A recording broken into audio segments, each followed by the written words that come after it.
Hello friends, welcome to my channel. ಇವತ್ತು ಬಾಳೆ ಎಲೆಯಿಂದ ಕುಲ್ಫಿ ಮಾಡೋದನ್ನ ತೋರಿಸ್ತಾ ಇದ್ದೀನಿ. ಇದು ಚಾಕ್ಲೇಟ್ ಮತ್ತು ವೆನಿಲಾ ಎಸೆನ್ಸ್ ಫ್ಲೇವರ್ ಕುಲ್ಫಿ ಇದಾಗಿದೆ. ನಾನಿಲ್ಲಿ ಮೊದಲು ಒಂದು ಬಾಳೆ ಎಲೆನ ತೊಗೊಂಡಿದ್ದೀನಿ. ಈ ಬಾಳೆ ಎಲೆನ ವಾಶ್ ಮಾಡಿಕೊಂಡು ನಂತರ ನಮಗೆ ಯಾವ ಸೈಜ್ ಬೇಕೋ ಆ ಸೈಜಲ್ಲಿ ಕಟ್ ಮಾಡ್ಕೋಬೇಕು. ನಾನಿಲ್ಲಿ ಒಂದು ಮೀಡಿಯಮ್ ಕುಲ್ಫಿ ಸೈಜಲ್ಲಿ ಒಂದು 3 ಎಲೆನ ಕಟ್ ಮಾಡ್ಕೊಂಡಿದ್ದೀನಿ. ನೋಡಿ, 3 ಎಲೆನ ಪದರಾಗಿ ಕಟ್ ಮಾಡ್ಕೊಂಡು ಇಟ್ಕೊಂಡಿದ್ದೀನಿ. ಇವಾಗ ಒಂದೊಂದು ಎಲೆನ ಸುರುಳಿ ಆಕಾರದಲ್ಲಿ ಸುತ್ಕೋಬೇಕು. ನೋಡಿ, ತೋರಿಸ್ತಾ ಇದ್ದೀನಲ್ಲ, ಇದೇ ರೀತಿನೇ ಸುತ್ಕೋಬೇಕು.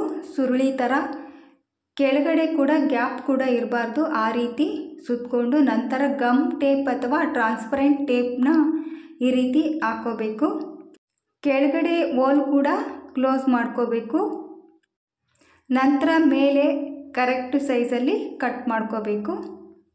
ನೋಡಿ, ಇದೇ ರೀತಿನೇ ನಾನು 3 ಎಲೆನೂ ಇದೇ ರೀತಿ ಗಮ್ ಟೇಪ್ ಹಾಕಿ ಮುಂದ್ಗಡೆ ಕಟ್ ಮಾಡ್ಕೋಬೇಕು. ಈ ಥರ ಟ್ರಾನ್ಸ್ಪರೆಂಟ್ ಟೇಪ್ ಇಲ್ಲದೆ ಇದ್ರೂ ಯಾವ ಟೇಪ್ ಆದರೂ ನಡೆಯುತ್ತೆ.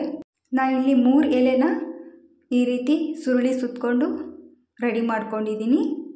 ಇವಾಗ ಇದೇ ಎಲೆಯಲ್ಲಿ ಮೇಲ್ಗಡೆ ಸ್ಟಿಕ್ಕನ್ನು ಹಾಕಲಿಕ್ಕೆ ಈ ರೀತಿ ಸಣ್ಣ ಸಣ್ಣ ಎಲೆಗಳನ್ನು ಕಟ್ ಮಾಡ್ಕೊಂಡು ಇಟ್ಕೊಂಡಿನಿ.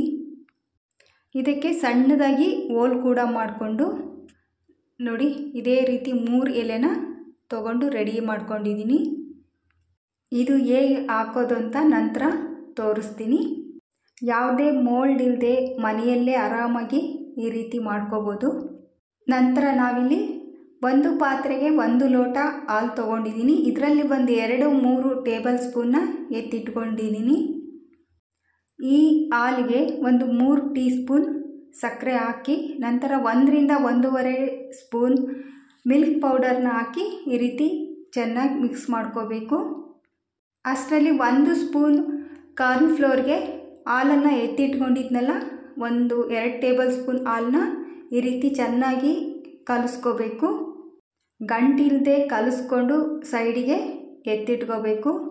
ನೋಡಿ, ಇದು ರೆಡಿಯಾಗಿದೆ. ಈ ಹಾಲನ್ನು ಕುದಿಸ್ಕೋಬೇಕು. ಇವಾಗ ನೋಡಿ, ಹಾಲು ಕುದಿಲಿಕ್ಕೆ ಸ್ಟಾರ್ಟ್ ಆಗಿದೆ. ಇವಾಗ ಫ್ಲೇಮ್ನ ಕಡಿಮೆ ಮಾಡಿಕೊಂಡು ಕಾರ್ನ್ ಫ್ಲೋರ್ ಕಲಿಸ್ಕೊಂಡಿದ್ವಲ್ಲ ಅದನ್ನು ಕೂಡ ಹಾಕ್ಕೊಂಡು ಚೆನ್ನಾಗಿ ಮಿಕ್ಸ್ ಮಾಡ್ಕೋಬೇಕು. ಈ ಕುಲ್ಫಿನ ಯಾರು ಬೇಕಾದರೂ ಮನೆಯಲ್ಲೇ ಆರಾಮಾಗಿ ಮಾಡ್ಕೋಬೋದು. ಈ ಹಾಲನ್ನ ಭಾಳ ಹೊತ್ತು ಕುದಿಸೋ ಅವಶ್ಯಕತೆ ಇಲ್ಲ. ನೋಡಿ, 1 ಕುದಿ ಬಂದರೆ ಸಾಕು. ಇವಾಗ ಗ್ಯಾಸ್ನ ಆಫ್ ಮಾಡಿಕೊಂಡು ಇದನ್ನು ತಣ್ಣಗಾಗಲಿಕ್ಕೆ ಬಿಡಬೇಕು. ನೋಡಿ, ಹಾಲು ಕೂಡ ಗಟ್ಟಿ ಆಗ್ತಾ ಇದೆ. ಇವಾಗ ತಣ್ಣಗಾಗಲಿಕ್ಕೆ ಬಿಡೋಣ. ನಂತರ ನೋಡಿ, ಈ ಐಸ್ ಕ್ರೀಮ್ ರೆಡಿ ಮಾಡಿದ್ವಲ್ಲ, ಇವಾಗ ಕಂಪ್ಲೀಟಾಗಿ ತಣ್ಣಗಾಗಿದೆ. ನಾನಿಲ್ಲಿ ಸ್ವಲ್ಪ ಚಾಕ್ಲೇಟ್ ಹಾಕ್ತಾ ಇದ್ದೀನಿ ಫ್ಲೇವರ್ಗೋಸ್ಕರ. ಜೊತೆಗೆ ವೆನಿಲಾ ಎಸೆನ್ಸ್ 2 ಡ್ರಾಪ್ ಹಾಕ್ತಾ ಇದ್ದೀನಿ. ನಂತರ ಮಿಕ್ಸಿ ಜಾರ್ಗೆ ಹಾಕ್ಕೊಂಡು 1 ಸೆಕೆಂಡ್ ಅಥವಾ 2 ಸೆಕೆಂಡ್ ಗ್ರೈಂಡ್ ಮಾಡ್ಕೋಬೇಕು. ನೋಡಿ, ಮಿಕ್ಸಿ ಜಾರಲ್ಲಿ ಗ್ರೈಂಡ್ ಮಾಡಿಕೊಂಡು ನಾವು ಬಾಳೆದೆಲೆ ಸುರುಳಿ ಮಾಡ್ಕೊಂಡಿದ್ವಲ್ಲ ಅದಕ್ಕೆ ಇವಾಗ ಒಂದೊಂದಕ್ಕೆ ಹಾಕ್ತಾ ಇದ್ದೀನಿ. ಇದರಲ್ಲಿ ತುಂಬಾ ಕುಲ್ಫಿ ಆಗುತ್ತೆ. ನಾನಿಲ್ಲಿ ಒಂದು 3 ಮಾತ್ರ ಮಾಡಿ ತೋರಿಸ್ತಾ ಇದ್ದೀನಿ. ಎಲ್ಲ ಸುರುಳಿಗ ಹಾಕ್ಕೊಂಡು ಮೇಲೆ ಎಲೆ ಇತ್ತಲ್ಲ ಅದನ್ನು ಕೂಡ ಹಾಕಿ ಸ್ಟಿಕ್ಕನ್ನು ಇಟ್ಟು ಓವರ್ ನೈಟ್ ಬಿಡಬೇಕು. ಉಳಿದ ಐಸ್ ಕ್ರೀಮ್ನ ಈ ರೀತಿ ಬೌಲ್ಗೆ ಹಾಕಿ ಇದನ್ನು ಕೂಡ ಫ್ರೀಝರಲ್ಲಿ ಓವರ್ ನೈಟ್ ಎತ್ತಿಡ್ತಾ ಇದ್ದೀನಿ. ನೋಡಿ, ಇವಾಗ ನೋಡಿ, ಓವರ್ ನೈಟ್ ಇಟ್ಟಿದ್ನಲ್ಲ, ಬೆಳಗ್ಗೆ ಇವಾಗ ತೆಗೆದು ತೋರಿಸ್ತಾ ಇದ್ದೀನಿ. ಈ ಬಾಳೆದೆಲೆಯಿಂದ ಮಾಡಿದ ಕುಲ್ಫಿನ ಒಂದೊಂದಾಗಿ ಬಿಡಿಸಿ ತೋರಿಸ್ತಾ ಇದ್ದೀನಿ. ಟೇಸ್ಟ್ ಕೂಡ ತುಂಬ ಚೆನ್ನಾಗಿದೆ, ತುಂಬ ಚೆನ್ನಾಗಿ ಬಂದಿದೆ. ಚಾಕ್ಲೇಟ್ ಮತ್ತು ವೆನಿಲಾ ಎಸೆನ್ಸ್ ಹಾಕಿರೋದ್ರಿಂದ ಫ್ಲೇವರ್ ಅಂತೂ ತುಂಬಾ ಚೆನ್ನಾಗಿದೆ. ಮಕ್ಕಳಿಗಂತೂ ತುಂಬಾ ಇಷ್ಟ ಆಗುತ್ತೆ. ನೋಡಿ, ಬಾಳೆ ಎಲೆಯಿಂದ ಆರಾಮಾಗಿ ಈ ರೀತಿ ಬಿಡಿಸ್ಕೋಬೋದು. ಈ ರೀತಿ ಬಾಳೆ ಎಲೆ ಹಾಕಿ ಮಾಡೋದ್ರಿಂದ ಯಾವುದೇ ರೀತಿಯ ಸೈಡ್ ಎಫೆಕ್ಟ್ ಕೂಡ ಆಗೋದಿಲ್ಲ. ನೋಡಿ, ಎಷ್ಟು ನೀಟಾಗಿ ಬಂದಿದೆ ಬಾಳೆ ಎಲೆ.